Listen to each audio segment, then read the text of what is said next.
Hi guys, back at Bassington. Hope you're all well, hope you're all keeping safe. Heard some fantastic news the other day, and that is Paul Thorpe is coming up to Newcastle. Paul, I hope you have a brilliant time in the Venice of the North, and the first pint is on me. You can find all the details of his visit on his YouTube channel. I'll put the link in the description below.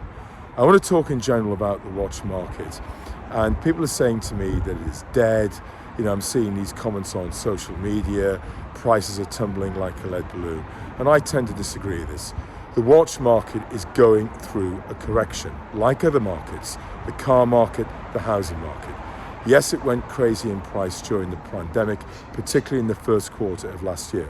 But if we go back prior to the pandemic, in January of 2020, the price of watches now, whether you go to an authorized dealer or to an independent dealer, are more expensive than they were then.